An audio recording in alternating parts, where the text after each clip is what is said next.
നമസ്കാരം. ആശ്രവാസ്തുവിലേക്ക് സ്വാഗതം. മകരം രാശി ഉത്തരാടം, മുക്കാൽ, തിരുവോണം, അവിട്ടമര എന്നീ നക്ഷത്രങ്ങൾ ചേർന്നതാണ് മകരം രാശി.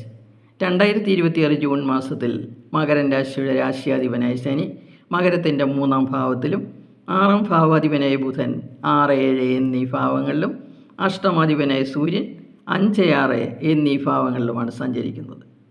ശനിയുടെ സ്ഥിതി ഉണർവും ഉന്മേഷവും നൽകുമെങ്കിലും കഴുത്തുവേദന, സന്ധിവേദന, ദഹന സംബന്ധമായ അസ്വസ്ഥതകൾ എന്നിവയുണ്ടാകാം. 5-ാം ഭാവാധിപനായ ശുക്രൻ 6, 7 എന്നീ ഭാവങ്ങളിലൂടെയാണ് സഞ്ചരിക്കുന്നത്.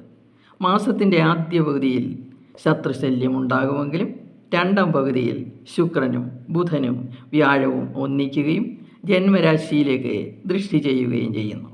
ഇവയെല്ലാം വിദ്യാർത്ഥികളുടെ കഴിവ് വർദ്ധിപ്പിക്കാനും മത്സരങ്ങളിൽ വിജയിക്കാനും സഹായിക്കുന്നു. ഗവേഷണ വിദ്യാർത്ഥികൾക്ക് വളരെ അനുകൂല സമയമാണ്. ഇൻ്റർവ്യൂകളിൽ കഴിവ് തെളിയിക്കാൻ കഴിയും. ഉന്നത പഠനത്തിന് അവസരവും ലഭിക്കും. 10-ാം ഭാവാധിപനും യോഗകാരകനുമായ ശുക്രൻ 6, 7 ഭാവങ്ങളിലൂടെയാണ് സഞ്ചരിക്കുന്നത്. ഇത് പ്രൊഫഷണൽ തലത്തിൽ ഉയർച്ചയും മനസ്സന്തോഷവും നൽകുന്നു. അഷ്ടമാധിപനായ സൂര്യൻ 6-ാം ഭാവത്തിൽ രാജയോഗത്തോടു കൂടിയാണ് നിൽക്കുന്നത്.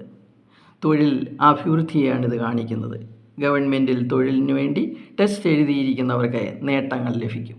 വിദേശത്ത് തൊഴിൽ ചെയ്യുന്നവർക്കും അനുകൂല സമയമാണ്. കലാകാരന്മാർക്കും ആരോഗ്യവകുപ്പിൽ വർക്ക് ചെയ്യുന്നവർക്കും നേട്ടങ്ങളുണ്ടാകും. മാസത്തിൻ്റെ 2-ാം പകുതിയിൽ 7-ാം ഭാവത്തിൽ ഗുരു, ശുക്രൻ, ബുധൻ എന്നിവർ യോഗം ചെയ്യുന്നതിനാൽ ബിസിനസ്സുകാർക്ക് നേട്ടങ്ങൾ ഉണ്ടാകും. ബിസിനസ് പാർട്ട്നേഴ്സ് തമ്മിലുള്ള പ്രശ്നങ്ങൾ ഒഴിഞ്ഞുപോകും. വരുമാനം വർദ്ധിക്കും. പ്രണയിക്കുന്നവർക്ക് അത്ര അനുകൂല സമയമല്ല. 5-ാം ഭാവത്തിലേക്ക് ശനിയുടെ ദൃഷ്ടിയുണ്ട്. ദമ്പതികൾക്ക് സമയം വളരെ അനുകൂലമാണ്. ഉല്ലാസയാത്രകളും മറ്റും ഉണ്ടാകും. യോജിക്കുന്നവർക്ക് നല്ല ആലോചനകൾ വരും. നിത്യവും വിഷ്ണു സഹസ്രനാമം ജപിക്കുക. പ്രയാസങ്ങൾ മാറിക്കിട്ടും.